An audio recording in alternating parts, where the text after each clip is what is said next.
NATO is just hours away from its high-profile annual summit, a stress test for the alliance, with Russian President Vladimir Putin watching intently from the sidelines. With Joe Biden, Emmanuel Macron, Rishi Sunak, Olaf Scholz, and so many more world leaders attending, ambassadors of the alliance's 31 member states have been huddled together, arguing about what they can, should, or will announce publicly on Ukraine.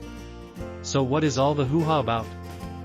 This weekend marked 500 days since Russia launched its full-scale invasion of Ukraine, grabbing land, attacking civilians, and abducting children. To Vladimir Putin's dismay, Europe and its close ally the US have rushed to Ukraine's aid, some speedier than others. Here's looking at you, Berlin, to the tune of $165 billion, £129 billion, spent in humanitarian, financial and military assistance by May this year, according to the respected Kiel Institute for the Global Economy. It's been a delicate, at times uncomfortable, balancing act, for individual European countries, for the European Union, and arguably most of all for the NATO military alliance, which includes Russia's old enemy, the United States. The conundrum: how do you send Moscow a clear message that the West won't stand by and allow the Kremlin to grab sovereign territory in Ukraine or anywhere else in Europe, while at the same time avoiding coming into direct conflict with nuclear-powered Russia and risking all-out war?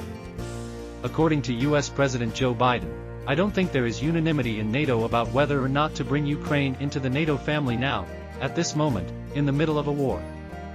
He pointed out that Ukraine joining would mean that, if the war is going on, then we're all in war. We're at war with Russia, if that were the case. And 500 days into Russia's invasion, NATO's balancing act isn't getting any easier. Ukraine is clear.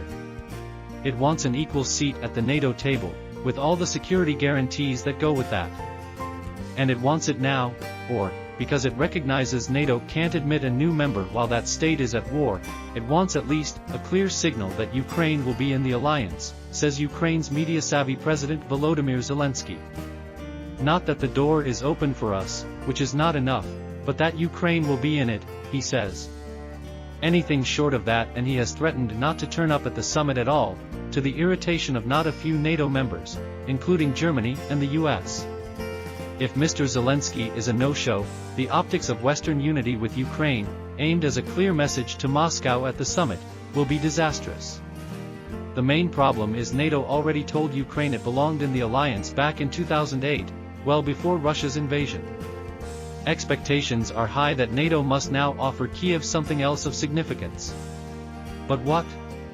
High-level diplomats from a number of key NATO nations spoke to me for this article on condition of anonymity, so as to be able to voice their observations freely.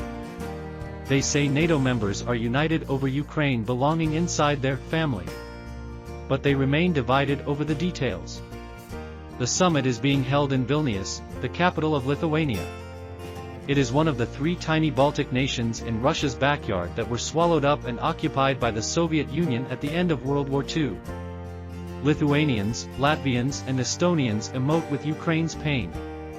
They, along with fellow Eastern European nation Poland, which also sees itself as a former victim of Russian aggression, demand Ukraine be given fast-track NATO membership after an eventual ceasefire with Moscow.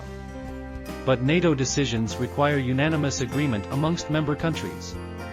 Germany, the US, and the UK are among the more cautious.